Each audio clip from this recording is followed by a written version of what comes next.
nbstc.in বলে একটি website ছিল, কিন্তু আদতেও সেই ওয়েবসাইটটির ভেতরে কিচ্ছু ছিল না।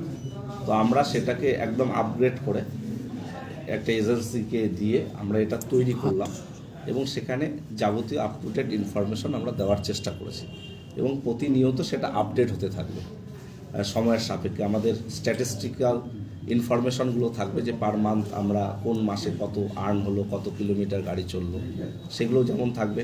আমাদের স্টাফ স্ট্রেংথ কী রয়েছে এবং যাবতীয় ডিপো ধরে ধরে কন্ট্যাক্ট নাম্বার, রুট সব কিছুই আমরা এই বিষয়টার মধ্যে সন্নিবেশিত করব। তো এটা আমরা প্রাথমিকভাবে এটা তৈরি করেছি, আপনাদেরকে দেখানো হলো। আমাদের home page, about us, depots, divisions, আমাদের গ্যালারি, আমাদের ট্যুরিজম, আমাদের টেন্ডার, আমাদের কমপ্লেইন্ট বক্স একটা দেওয়া আছে, ইমেল ডিটেলস বিষয়গুলো আমরা এই ওয়েবসাইটে সন্নিবেশিত করেছি। পাশাপাশি একটা ছোট্ট ডকুমেন্টারি, সেই অর্থে ডকুমেন্টারি যতটা সম্ভব আমরা পেরেছি আমাদের পরিবহন এনবিএসটিসি পরিষেবা কীভাবে চলছে সেটা একটা দেখানোর একটা প্রক্রিয়া, আমরা একটা ভিডিও আপলোড করেছি। আমরা ইতিমধ্যে আমাদের হাতে একটা পঞ্চানন বিশ্ববিদ্যালয়ের মাস এডুকেশন ডিপার্টমেন্ট তারা দোতলা বাসের উপর একটা ডকুমেন্টারি করেছে, সেটাও আমরা আমার গ্যালারিতে আপলোড করব। এ ধরনের কিছু মানুষের কাছে আমরা জানতে পেরেছি যে কিছু লেখা রয়েছে বিভিন্ন পত্রপত্রিকায়, বিভিন্ন সময় উত্তরবঙ্গে রাষ্ট্রীয় পরিবহন নিগম নিয়ে বেশ লেখনী বেরিয়েছে, সেগুলো কালেক্ট করার আমার চেষ্টা করছি, করে একটা বই আকারে প্রকাশ করব এবং সেই বইটাও আমরা ফাইলিং করে আমাদের ওয়েবসাইটে, আমাদের গ্যালারিতে আপলোড করব। আমরা চেষ্টা করছি পুরনো বিষয়গুলোকেও তৈরি করা বা নিয়ে আসার জন্য, সন্নিবেশিত করার জন্য। তার জন্য একটা প্রক্রিয়া চলছে, কিন্তু এটা খুব সময় সাপেক্ষ, সময় লাগবে, একটু ভাবনা চিন্তা করে কিছু বিশেষজ্ঞদের পরামর্শ নিয়ে আমরা করতে চাই। কারণ এই সংস্থাটার সঙ্গে আমাদের ঐতিহ্য, ইতিহাস জড়িয়ে রয়েছে, সেটা যাতে ঠিকঠাকভাবে রিপ্রেজেন্ট করা সম্ভব হয় সেটা আমরা চেষ্টা করছি। আর আজকে আমরা প্রাথমিকভাবে একটা ছোট্ট 6 মিনিটের ডকুমেন্টারি মূলত এই সময়কার এনবিএসটিসি চিত্র তুলে ধরার আমরা চেষ্টা করেছি। আর ওয়েবসাইটটাকে নতুনভাবে আপনাদের সামনে আমরা উপস্থাপনা করলাম। আপনারা আপনাদের মিডিয়ার মাধ্যমে সেটা সাধারণ মানুষের যথার্থই যাতে পৌঁছতে পারে সেটা আমাদেরকে সহযোগিতা করবেন, এই জন্যই আপনাদের আজকে ডাকা। আগামী দিনে এই স্থানীয় যে রুটগুলো রয়েছে, যেমন কোচবিহার, শিলিগুড়ি, এই রুটগুলোতেও কি অনলাইন বুকিংয়ের কোনো পরিকল্পনা আছে? আমি বলে ইবিসকাস বলে একটি সংস্থা গোটা ওয়েস্ট বেঙ্গল পরিবহন মন্ত্রকের সঙ্গে তাদের টাই আপ হয়েছে।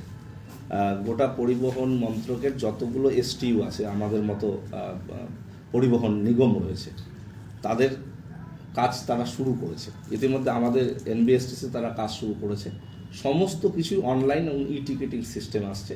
সম্ভবত মাস 3 মধ্যে কাজটা শেষ হয়ে যাবে এবং সমস্ত কিছু অনলাইন সিস্টেম হবে।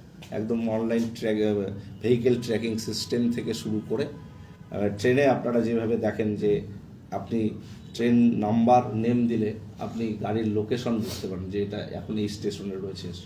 আমাদের প্রত্যেকটা বাসের সেই রকম ট্র্যাকিং সিস্টেমও আপলোড হচ্ছে। তার কাজ ইবিসকাস বলে একটি সংস্থা করছে, তাদের সঙ্গে অনলাইন টিকিট বুকিং শুধু নয়, মানে সমস্ত বিষয়টাকে অনলাইন। অনলাইন টিকিট বুকিং বলতে আমাদের রেড বাসের সঙ্গে টাই আপ হয়ে 19টা বাস পরিষেবা আমরা অনলাইন করাচ্ছি, কিন্তু সেটা আমাদের নিজস্ব সেই সংস্থা যেটা আপলোড করাচ্ছে সেটাতে আমরা আগামী দিনে নিজেরাই সমস্তটা অনলাইন বুকিং সিস্টেমে আনি। এখন চলছে না, শুধু মানে আগামী দিনে হবে রেড বাসের সময়, যেটা এটা রেড বাসের সময় চলছে একদম লাস্ট 6 মাস ধরে সাকসেসফুলি রান হচ্ছে। আজকে যে ওয়েবসাইটটা চালু হলো, আজকের এই ওয়েবসাইটে সাধারণ মানুষ তো এটা দেখতে পারবেন, এবার তারা কিভাবে এটা থেকে সুবিধা পাবেন সেই পার্টটা সেটা বলতে আমাদের একটা 24 ঘন্টার হোয়াটসঅ্যাপ নাম্বার দেওয়া আছে, আমাদের ইমেল অ্যাড্রেস দেওয়া আছে। যে কোনো বিষয় কারো জানার, কোনো কমপ্লেন বিষয় জানার থাকলে সেটা দেখতে পারবে। আমাদের ইনফ্রাস্ট্রাকচার রিলেটেড বিভিন্ন বিষয়ে টেন্ডার প্রক্রিয়া হয়, তার নোটিশ সেখানে দেওয়া থাকছে।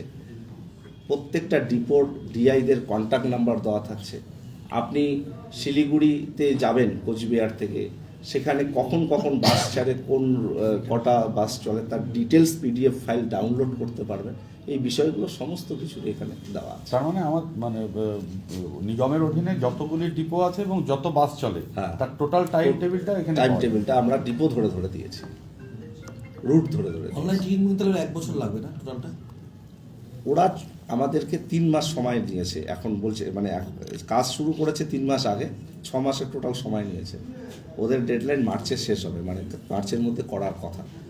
যেভাবে কাজ এগোচ্ছে আশা করছি মার্চ এপ্রিলে ওরা সম্পূর্ণ করতে পারবে। সব রুটে লোকাল সব এভরিথিং। দাদা বলছিলাম যে বিভিন্ন ক্ষেত্রে ছাড় রয়েছে, যেমন গণমাধ্যম, প্রতিবন্ধী, সেই বিষয়টা কি মেটানো সম্ভব হবে এই ওয়েবসাইটে? গণমাধ্যমের ক্ষেত্রে দেখুন, অ্যাক্রিডিটেশন কার্ড হোল্ডার যারা আছে তাদের তো আমাদের ছাড় রয়েছে। বাকিদের ক্ষেত্রে আমরা একটা ভার্বালি ইনস্ট্রাকশন দেওয়া আছে যে সাংবাদিকদের ক্ষেত্রে সেই ছাড়টা দেওয়ার জন্য।